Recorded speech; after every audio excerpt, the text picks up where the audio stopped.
कुलगुरू स्वामी रामानंद तीर्थ मराठवाडा विद्यापीठ महाराष्ट्र शासनाने आदरणीय स्वातंत्र्यवीर वि.दा.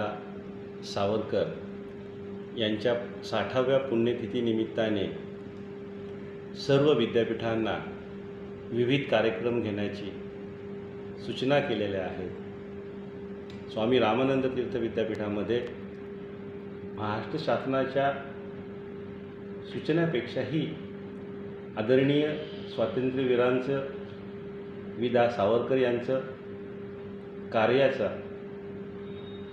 तरुण पिढीला सर्व त्याच्या कार्याची माहिती व्हावी म्हणून आमचंही आद्य कर्तव्य आहे का त्या निमित्ताने विद्यापीठ स्तरावरनं माझ्या चारही जिल्ह्यामध्ये नांदेड, हिंगोली, परभणी आणि लातूर विविध महाविद्यालयामध्ये यानिमित्त वेगवेगळे कार्यक्रम पुण्यतिथीनिमित्त आयोजित झाले पाहिजेत आणि त्यांच्या कार्याची माहिती तरुणाईला व्हायला पाहिजेत अशी माझी कुलगुरू या नात्यानं